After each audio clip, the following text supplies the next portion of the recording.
देश के चुनावी माहौल को देखकर तो ये साफ दिख रहा है कि नरेंद्र मोदी तीसरी बार प्रधानमंत्री बनने जा रहे हैं।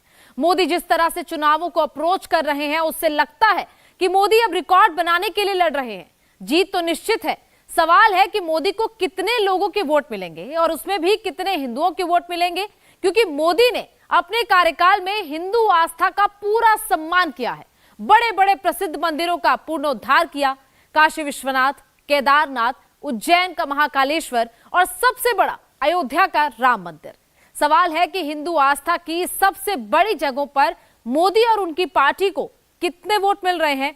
इसकी सबसे सटीक रिपोर्ट देखिए।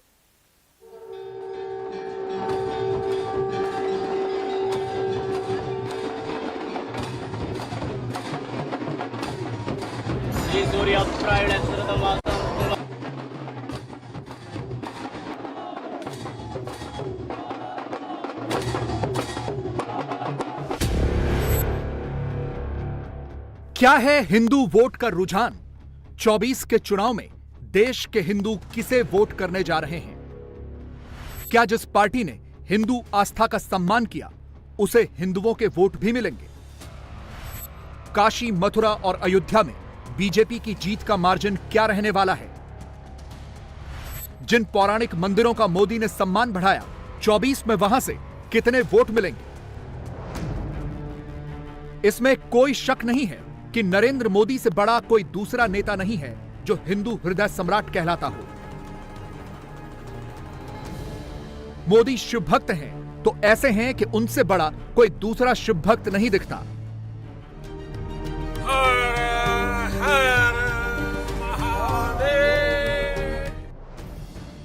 मोदी जब माता की भक्ति में लीन होते हैं तो उनसे बड़ा शक्ति का उपासक कोई दूसरा नहीं लगता। और मोदी जब राम की उपासना करते हैं तो लगता है कि वो जन्म जन्म से राम के सबसे बड़े उपासक हैं। सही मायनों में मोदी हिंदू हृदय सम्राट हैं। वो असली भक्त हैं, चुनावी भक्त नहीं हैं। पूजा पद्धति करते हुए जो भी मोदी को देखता है, उसे समझ में आता है कि यह दशकों का अनुभव है। ऐसे ही भक्ति के भाव नहीं आ जाते। इसीलिए तो जब सीएनएक्स के सर्वे में लोगों से पूछा गया कि महादेव का सच्चा भक्त कौन है, तो 73% ने नरेंद्र मोदी को सच्चा भक्त बताया, जबकि राहुल गांधी को सच्चा भक्त बताने वाले सिर्फ 20% थे। मेरे काशी में तो शिव जी के बिना कुछ नहीं चलता है।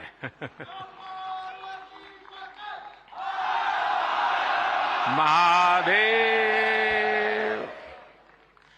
भगवान शिव भाषा, कला और क्रिएटिविटी के जनक माने गए हैं। हमारे शिव नटराज है। शिव के डमरू से माहेश्वर सूत्र प्रकट हुए हैं। शिव का तांडव लय और सृजन की नींव रखता है। देश के 73% लोग अगर मोदी को सच्चा महादेव का भक्त बताते हैं तो ये ऐसे ही नहीं है। मोदी ने उन मंदिरों का पुनरुद्धार किया है जो सबसे ज्यादा प्रसिद्ध हैं, जिनकी सबसे ज्यादा मान्यता है, लेकिन जहां सबसे ज्यादा अव्यवस्था भी थी। इस लिस्ट में सबसे ऊपर है काशी विश्वनाथ मंदिर कॉरिडोर, जिसके तहत मंदिर के परिसर को बढ़ाया गया। पहले जो परिसर सिर्फ 3000 वर्ग फुट में था, उसे बढ़ाकर 5 लाख वर्ग फुट किया गया। इसी तरह से मोदी ने ही उज्जैन में महाकाल की भव्यता भी बढ़ाई। यहां महाकाल कॉरिडोर बनाकर मंदिर के क्षेत्र को 10 गुना बढ़ा दिया। 2013 की त्रासदी में केदारनाथ धाम पूरी तरह से बर्बाद हो गया था, लेकिन केदारनाथ मंदिर का भी कायाकल्प किया गया। और इस लिस्ट में सबसे लेटेस्ट है अयोध्या में भव्य राम मंदिर का निर्माण। इसीलिए तो जब सीएनएक्स के सर्वे में पूछा गया कि हिंदू आस्था का सम्मान कौन सी पार्टी करती है, तो 61% ने बीजेपी का नाम लिया, 18% ने कांग्रेस को कहा, जबकि क्षेत्रीय दलों के पक्ष में 21% लोग थे। अब सवाल यह है कि इन टेंपल टाउन यानी मंदिरों के शहरों और कस्बों में रहने वाले लोग किस पार्टी का समर्थन कर रहे हैं और 24 के चुनाव में इन टेंपल टाउन से कौन जीतने वाला है। इसी का एक सर्वे सीएनएक्स ने किया है, जिसमें बहुत ज्यादा रोचक आंकड़े पता चले हैं। सबसे पहली सीट है गुजरात के जूनागढ़ की, जहां प्रसिद्ध सोमनाथ मंदिर है। सीएनएक्स के सर्वे में इस सीट पर बीजेपी को 57% और कांग्रेस को 35% वोट मिलता दिख रहा है। यानी यहां बीजेपी साफ तौर पर जीतती हुई दिख रही है। गुजरात की ही एक और सीट है जामनगर, जहां प्रसिद्ध नागेश्वर मंदिर है। यहां भी बीजेपी जीत रही है। बीजेपी को 53% तो कांग्रेस को 40% वोट मिल सकते हैं। अब महाकाल की नगरी उज्जैन की बात करते हैं, जिसकी महत्ता तो वैसी ही है, लेकिन उज्जैन में महाकाल लोक बनाकर मोदी ने उसकी कायापलट ही कर दी। उज्जैन के महाकालेश्वर मंदिर में महाकाल लोक के निर्माण के बाद बड़ी संख्या में श्रद्धालु दर्शन करने के लिए पहुंच रहे हैं। श्रद्धालुओं की संख्या का असर अब बाबा महाकाल के खजाने पर भी दिखाई देने लगा है।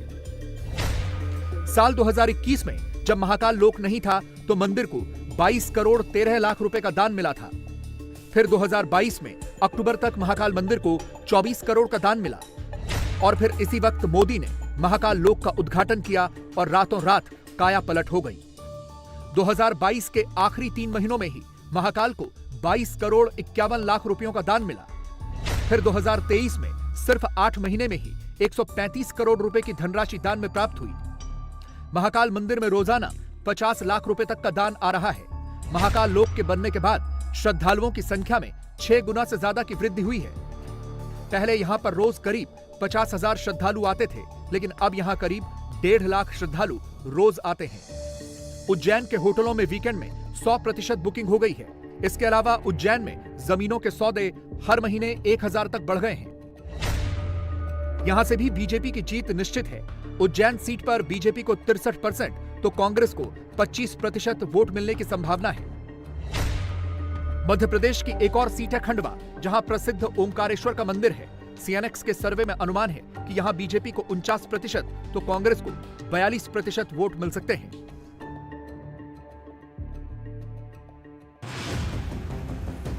और अब बात उन सीटों की जो वीआईपी भी हैं और जिन पर पूरे देश की नजर भी है। 22 जनवरी को प्रधानमंत्री नरेंद्र मोदी ने अयोध्या में राम मंदिर का उद्घाटन किया था। करोड़ों हिंदुओं की आस्था का स्थान अयोध्या का जब यह भव्य रूप लोगों ने देखा तो हिंदू भक्त भावुक हो गए। रामलला के हजारों लाखों भक्त अयोध्या में रोजाना दर्शनों के लिए पहुंच रहे हैं। जिस अयोध्या की वजह से बीजेपी पूरी हिंदी पट्टी की मैक्सिमम सीटें जीतने की प्लानिंग कर रही है, तो उस अयोध्या में तो बीजेपी की जीत निश्चित है ही। सीएनएक्स के सर्वे में अयोध्या में बीजेपी 55% तो समाजवादी पार्टी को 39% वोट मिल सकते हैं। अयोध्या की तरह ही एक और इंपॉर्टेंट सीट है वाराणसी। चुनावी नजरिए से यह सीट इंटरेस्टिंग इसलिए नहीं है क्योंकि इसका नतीजा चुनाव से पहले ही सबको पता है। प्रधानमंत्री नरेंद्र मोदी तीसरी बार वाराणसी से चुनाव लड़ रहे हैं और तीसरी बार भी उनकी जीत सुनिश्चित है। मोदी ने वाराणसी की काया पलट कर दी है। काशी विश्वनाथ कॉरिडोर को बने हुए 2 साल से ज्यादा का वक्त हो गया है। ज्योतिर्लिंग होने की वजह से पहले का काशी सिर्फ धार्मिक महत्व का होता था, अब काशी पर्यटन का एक बहुत बड़ा केंद्र बन गई है। और यह सब सिर्फ इसी वजह से संभव हो पाया क्योंकि मोदी ने काशी धाम को काशी विश्वनाथ कॉरिडोर में बदलने का सपना देखा और पूरा किया। पहले मंदिर सिर्फ 3000 वर्ग फुट में फैला था, लेकिन कॉरिडोर बनने के बाद मंदिर का क्षेत्रफल 5 लाख वर्ग फुट से ज्यादा हो चुका है। 2019 में काशी में केवल 68 लाख श्रद्धालु आए थे। काशी विश्वनाथ कॉरिडोर बनने के बाद पिछले 2 सालों में 13 करोड़ से ज्यादा श्रद्धालु यहां आए हैं। खुद यूपी सरकार के आंकड़े बताते हैं कि कॉरिडोर के कारण पर्यटन क्षेत्र में 34% से अधिक रोजगार के अवसर पैदा हुए। इसके अलावा काशी विश्वनाथ धाम क्षेत्र में लगे लोगों की कमाई में 65% की वृद्धि देखी गई है। एक अनुमान के मुताबिक पूरे वाराणसी के कारोबार में 10 गुना इजाफा हुआ है। वाराणसी का सालाना कारोबार 20,000 करोड़ रुपए तक पहुंच गया है। ये काशी विश्वनाथ मंदिर की आज की तस्वीरें हैं, जहां आज शिवरात्रि के मौके पर करीब 8 लाख से ज्यादा लोगों ने दर्शन किए। पहले तो हम कहेंगे इस काशी के सांसद जी का दिन है।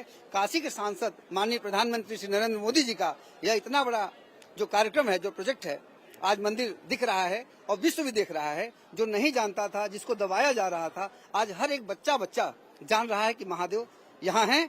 और मैं काशी की जनता की तरफ से, भारत की जनता की तरफ से और सभी भक्तों की तरफ से मैं माननीय प्रधानमंत्री जी को कोटि को धन्यवाद देता हूँ। ईश्वर उनको, बाबा विश्वनाथ जी खूब स्वस्थ रखें, उनको हमेशा प्रसन्न रखें। ऐसे ही निरंतर वो धर्म का कार्य कराते रहें और भक्त दर्शन करते रहें। हम लोग बारात में आए हुए हैं, बारात में बाराती बाबा के बाराती हैं। हर हर महादेव। दर्शन बहुत अच्छे से हो रहे हैं। दर्शन हो गए? हाँ, दर्शन हो गए, बहुत अच्छे से। हर बार आती है या आज? बाबा का बुलावा पहली बार आया है। हमारी पहली एनिवर्सरी नहीं है, पर ये हमारी पहली शिवरात्रि है after marriage. So we are very lucky कि हम लोग यहाँ पर आकर के काशी विश्वनाथ में महाकाल के दर्शन करेंगे and we are very blessed. और ये इसी वजह से संभव हो पाया क्योंकि मोदी ने कॉरिडोर को विकसित करने की इच्छा शक्ति दिखाई। दुर्भाग्य से आजादी के बाद जिन्होंने लंबे समय तक देश में सरकारें चलाई, वो भी आस्था के इन पवित्र स्थानों का महत्व समझ नहीं पाए। उन्होंने राजनीतिक लाभ के लिए अपनी ही संस्कृति, अपने ही अतीत पर शर्मिंदा होने का एक ट्रेंड बना दिया था। कोई भी देश अपने अतीत को ऐसे मिटाकर, ऐसे भुलाकर, अपनी जड़ों को काटकर कभी विकसित नहीं हो सकता। मुझे संतोष है कि बीते 10 वर्षों में अब भारत में स्थितियां बदल गई है। अयोध्या और काशी की तरह मथुरा भी बीजेपी के टॉप प्रायोरिटी में है। मोदी जब भी मथुरा जाते हैं, कृष्ण जन्मस्थान में जरूर जाते हैं। यहां भी बीजेपी की जीत सुनिश्चित मानी जा रही है। सीएनएक्स के सर्वे में मथुरा से बीजेपी को 55% और समाजवादी पार्टी को 39% वोट शेयर मिलता हुआ दिख रहा है, यानी बीजेपी एक बड़े मार्जिन से जीत रही है। ऐसा ही एक और मंदिर है केदारनाथ, भगवान शिव का ज्योतिर्लिंग। 2013 की त्रासदी में केदारनाथ पूरी तरह से बर्बाद हो गया था। पूरी घाटी में सिर्फ मंदिर ही बचा था। हजारों लोग मारे गए, हजारों करोड़ रुपए की संपत्ति बर्बाद हुई। इसके बाद जब मोदी की सरकार बनी तो मोदी ने केदारनाथ धाम के पुनरुद्धार का संकल्प लिया और यहां युद्ध स्तर पर काम करवाया। मोदी दिल्ली से बैठे बैठे ही केदारनाथ के विकास कार्यों की समीक्षा करते रहे। खुद कई बार केदारनाथ भी गए। नतीजा ये रहा कि केदारनाथ समेत 4 धाम यात्रा पर जाने वाले श्रद्धालुओं की संख्या में रिकॉर्ड इजाफा हुआ। –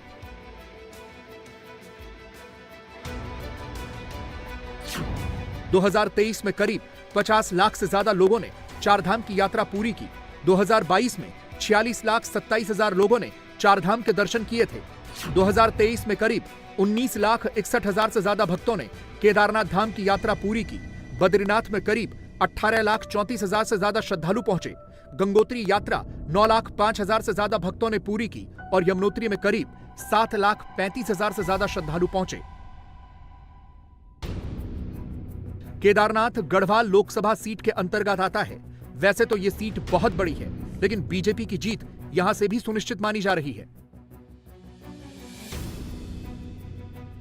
सीएनएक्स के सर्वे में गढ़वाल सीट से बीजेपी को 60% और कांग्रेस को 33% वोट मिल सकते हैं, यानी बीजेपी एक बड़े मार्जिन से जीत रही है। उत्तराखंड में बीजेपी ने 2 सीटों पर प्रत्याशियों की घोषणा नहीं की है। पहली है गढ़वाल और दूसरी है हरिद्वार। दोनों ही सीटों पर बीजेपी की जीत कंफर्म है। हरिद्वार में भी बीजेपी का वोट शेयर 51% और कांग्रेस का 40% रह सकता है। ऐसा नहीं है कि जहां भी प्रसिद्ध मंदिर हैं, वहां की सीटों पर सिर्फ बीजेपी ही जीत रही है। कहीं कहीं विपक्ष भी जीत रहा है। जैसे महाराष्ट्र की शिरूर सीट, जहां प्रसिद्ध भीमाशंकर मंदिर है, जो एक ज्योतिर्लिंग है। यहां एनसीपी शरद पवार जीतती दिख रही है, जिसे 48% वोट मिल सकते हैं, जबकि शिवसेना शिंदे को 39% वोट मिल सकते हैं। महाराष्ट्र के नासिक में एक और ज्योतिर्लिंग है, त्र्यंबकेश्वर मंदिर। यह नासिक लोकसभा में आता है। यहां भी शिवसेना उद्धव ठाकरे जीत सकती है, जिसे 46% वोट मिल सकते हैं, जबकि शिवसेना शिंदे को 43% वोट मिल सकते हैं। महाराष्ट्र में एक और ज्योतिर्लिंग है घृणेश्वर मंदिर। यह सीट औरंगाबाद लोकसभा में आती है। यहां शिवसेना यूबीटी को 43% तो शिवसेना शिंदे को 39% वोट मिल सकते हैं। एक और प्रसिद्ध ज्योतिर्लिंग झारखंड में है बाबा बैद्यनाथ धाम। मोदी यहां जाकर भी विशेष पूजा कर चुके हैं। यह झारखंड के गोड्डा लोकसभा सीट में आता है। सीएनएक्स के सर्वे में गोड्डा सीट से बीजेपी को 55% और कांग्रेस को 40% वोट मिल सकते हैं, यानी यहां से बीजेपी जीतती हुई दिख रही है। इसी तरह से बीजेपी जम्मू की सीट जीतती भी दिख रही है। यहां प्रसिद्ध माता वैष्णो देवी का मंदिर है। यहां बीजेपी को 60% और कांग्रेस को मात्र 25% वोट मिल सकते हैं। गुवाहाटी में प्रसिद्ध कामाख्या देवी का मंदिर है, जो एक शक्तिपीठ है। सीएनएक्स के सर्वे में गुवाहाटी की सीट बीजेपी बड़े अंतर से जीत रही है। बीजेपी को 53% और कांग्रेस को 31% वोट मिल सकते हैं। दक्षिण भारत में एक प्रसिद्ध मंदिर है रामेश्वरम का, जो एक ज्योतिर्लिंग है। यहां भी मोदी कुछ दिन पहले विशेष पूजा अर्चना करके आए हैं और पता चल रहा है कि इसका फायदा बीजेपी को होता हुआ दिख रहा है। रामेश्वरम रामनाथपुरम लोकसभा सीट के अंतर्गत आता है। सीएनएक्स के सर्वे में बीजेपी को यहां से 44% वोट मिल सकते हैं, जबकि आईयूएमएल को 41%। इसके अलावा बीजेपी सबरीमाला मंदिर वाली सीट पथानमथिट्टा पर भी जीत सकती है। यह केरल में है। यहां बीजेपी को 37% और एलडीएफ को 31% वोट मिल सकता है।